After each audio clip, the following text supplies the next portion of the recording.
ఇప్పుడు no cost cough syrup తో 60 రూపాయల విలువ గల ఇన్హేలర్ పూర్తిగా ఉచితం. దెబ్బకి దగ్గు జలుబు మాయం. Welcome back. Kaleshwaram commission report ని ఎప్పుడు అసెంబ్లీలో పెడతారు? అసెంబ్లీలో చర్చించి చర్యలు తీసుకుంటారా? హైకోర్టు సూటిగా ప్రభుత్వాన్ని ప్రశ్నించింది. ప్రభుత్వ సమాధానం కోసం విచారణను రేపటికి వాయిదా వేసింది.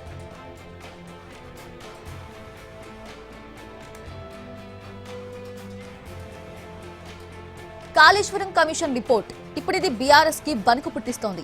క్రిమినల్ చర్యలు చేపడతారని భావిస్తున్న నేపథ్యంలో కేసీఆర్, హరీష్ రావులు హైకోర్టుని ఆశ్రయించారు.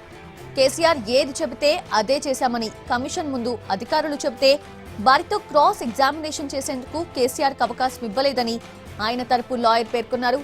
కేసీఆర్, హరీష్ రావులకు నోటీసులు ఇవ్వకుండానే వాళ్ళ వ్యక్తిగత ప్రతిష్ట దిగజార్చేలా రిపోర్ట్ ఉన్నట్లు ప్రచారం చేస్తున్నారని కేసీఆర్, హరీష్ రావు లాయర్స్ ఆర్యమ సుందరం, శేషాద్రి వాదనలు వినిపించారు. కమిషన్ ఇచ్చిన తప్పుడు రిపోర్ట్ ఆధారంగా కేసీఆర్, హరీష్ రావులపై చర్యలు తీసుకోకుండా నిరోధించాలని వాదించారు లాయర్స్.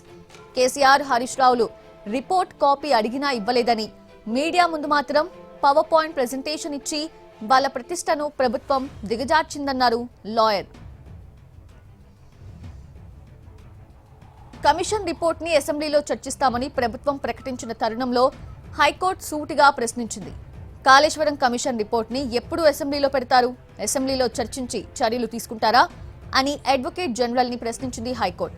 రేపు సమాధానం చెబుతానని ఏజీ తెలిపారు. కమిషన్ తరపున హాజరైన లాయర్ నిరంజన్ రెడ్డి జ్యుడిషియల్ విచారణ నిష్పక్షపాతంగా జరిగిందని, రిపోర్ట్ పై స్టే అవసరం లేదన్నారు. పిటిషన్ కాపీ అస్పష్టంగా ఉండడంపై అసహనం వ్యక్తం చేసింది ధర్మాసనం. దీనిపై క్షమాపణ కోరారు న్యాయవాది.